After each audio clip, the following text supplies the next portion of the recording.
अश्वनी, अगर आप मेरी आवाज सुन पा रहे हैं, आप जवाब दीजिएगा। कितनी जबरदस्त सियासी हलचल है। अब अनिल देशमुख के बाद कौन, ये भी सवाल है क्या? जी देखिए, बहुत बड़ी खबर है इस वक्त। खुद गृह मंत्री को इस्तीफा देना पड़ा क्योंकि उनके ऊपर 100 करोड़ रुपए का जो है हफ्ता उगाही का आरोप लगा था, जिसे खुद मुंबई पुलिस के पूर्व कमिश्नर ने लगाया था। और जैसे ही ये ऑर्डर आया आज बॉम्बे हाई कोर्ट की तरफ से, तभी से लगातार एनसीपी में हलचल बढ़ गई थी और उसका नतीजा ये हुआ कि गृह मंत्री ने इस्तीफा दिया है। और गृह मंत्री के इस्तीफे की कॉपी इस वक्त हमारे पास मौजूद है, जिसमें उन्होंने आखिर में लाइन में लिखा है कि जिस तरह से बॉम्बे हाई कोर्ट का फैसला आया है, ऐसे में नैतिक दृष्टि से उन्हें इस पद पर रहने का उचित नहीं लग रहा है, इसलिए वो स्वेच्छा से इस पद से इस्तीफा दे रहे हैं।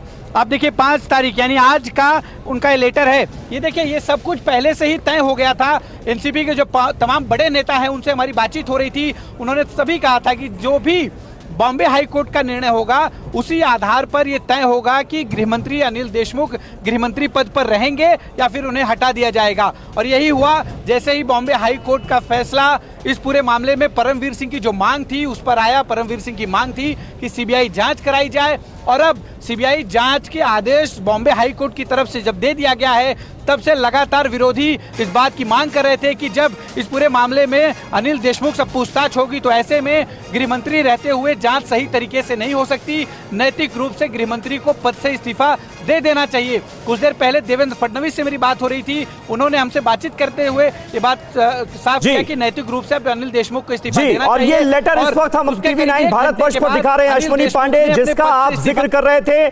सीएम उद्धव ठाकरे को अपना इस्तीफा भेज दिया है अनिल देशमुख ने। ये इस्तीफे का जो पत्र है, जो इस्तीफे की चिट्ठी है, वो इस वक्त TV9 भारतवर्ष पर आपको हम दिखा रहे हैं, जिसमें अनिल देशमुख ने, आप गौर कीजिए, मराठी में ये लेटर है, लेकिन आखिर में जो लाइन लिखी है उसका मतलब यही है कि बॉम्बे हाई कोर्ट के आदेश के बाद और जिस तरह से बॉम्बे हाई कोर्ट ने सीबीआई जांच की हरी झंडी दी है अनिल देशमुख पर लगे आरोपों की जांच के लिए, उसके बाद अब अनिल देशमुख को यह ठीक नहीं लग रहा है कि वो गृह मंत्री पद पर बने रहें, इसलिए वो अपने पद से इस्तीफा दे रहे हैं। ये कहा है अनिल देशमुख ने। ये लेटर, ये पत्र इस वक्त की सबसे बड़ी खबर है, क्योंकि महाराष्ट्र की सियासत में भूचाल ला देने वाला ये पूरा का पूरा मामला था, जब मुंबई पुलिस के पूर्व कमिश्नर ने 100 करोड़ के वसूली कांड में उगाही का आरोप लगाया सीधे राज्य के गृह मंत्री अनिल देशमुख पर। तब से इस्तीफे का दबाव था, लेकिन बॉम्बे हाईकोर्ट के आज के बड़े फैसले के बाद शायद और कोई रास्ता अनिल देशमुख के पास बचा नहीं था। उन्होंने इस्तीफा दे दिया है मुख्यमंत्री उद्धव ठाकरे को, और इस्तीफे की जो चिट्ठी है वो इस वक्त आप TV9 भारतवर्ष पर देख रहे हैं, जिसमें खुद अनिल देशमुख ने यह कहा है कि अब उनका गृह मंत्री के पद पर बने रहना ठीक नहीं रहेगा बॉम्बे हाईकोर्ट के आदेश के बाद, क्योंकि आज ही बॉम्बे हाईकोर्ट ने इस मामले की सीबीआई जांच के लिए हरी झंडी दे दी है।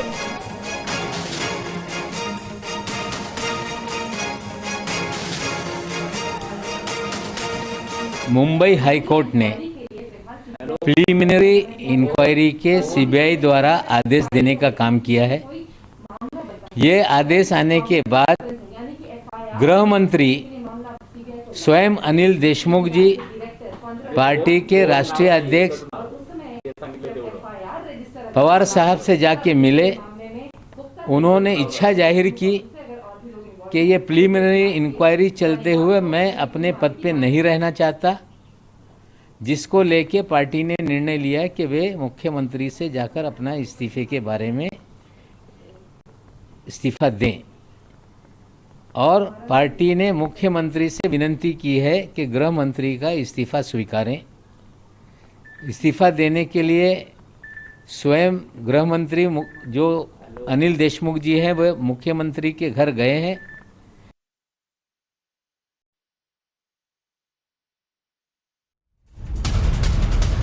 तो नवाब मलिक को आप सुन रहे थे, महाराष्ट्र सरकार में कैबिनेट मंत्री हैं, एनसीपी के मुख्य प्रवक्ता हैं। वो साफ तौर पर यह कह रहे हैं कि अनिल देशमुख खुद शरद पवार साहब से मिलने पहुंचे और अपने इस्तीफे की पेशकश की। बनाया था, जिसे पार्टी ने मुख्यमंत्री से विनती की है कि इस्तीफा वे स्वीकारें। After the order of honourable high court on the allegation of ex-chief police commissioner. The High Court has given an order. तो सीबीआई जांच के आदेश के बाद गृह मंत्री अनिल देशमुख ने अपने पद से इस्तीफा दे दिया है। वसूली कांड में मुंबई के पूर्व पुलिस कमिश्नर परमबीर सिंह ने सनसनीखेज आरोप 100 करोड़ के